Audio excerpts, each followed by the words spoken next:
Hey there, and welcome to Big Voice with me, Wendy Parker. So grab yourself a cuppa, get comfortable, and I'll see you soon.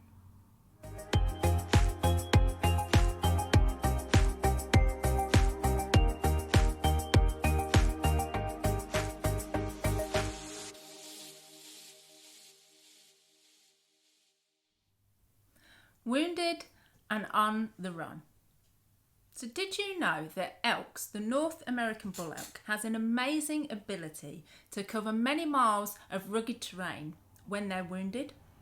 Hunters use this to their advantage and track an elk they've wounded by blood trailing them.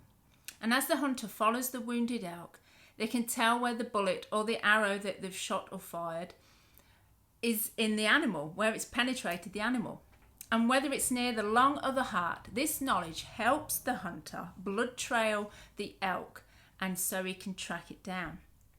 And the purpose of blood trailing is all about the chase. And hunters are prepared to go to a lot of effort to track a wounded elk. And they shoot it, and that's their goal, to shoot it and take the prize home.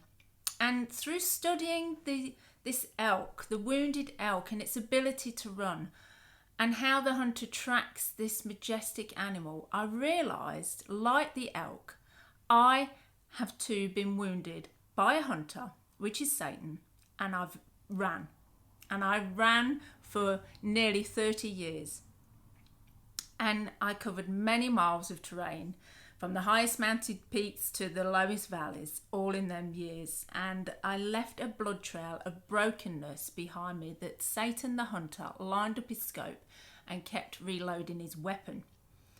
So most hunters leave empty-handed for their efforts. They can go a whole weekend and not find an elk. However, Satan is a hunter who is relentless in his pursuit, and he will keep following you until he finally gets his prize, which is mounting your head on his heavily decorated trophy wall. And believe me, some of the shots that the enemy's fired over the years have come really close to being fatal. And I'm sure you've had a close call too. However, Jesus wants to heal those wounds. He wants to turn those wounds into scars. And I think we forget that Jesus was wounded before we felt offence, before we felt disappointment, before we felt hurt and rejection. And it says in Isaiah 53 verses 4 to 5, it says, yet it was our suffering he carried, our pain and distress, our sick to the soulness. We just figured that God had rejected him, that God was the reason he hurt so badly. But he was hurt because of us. He suffered so.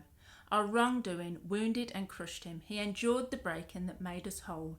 The injuries he suffered became our healing.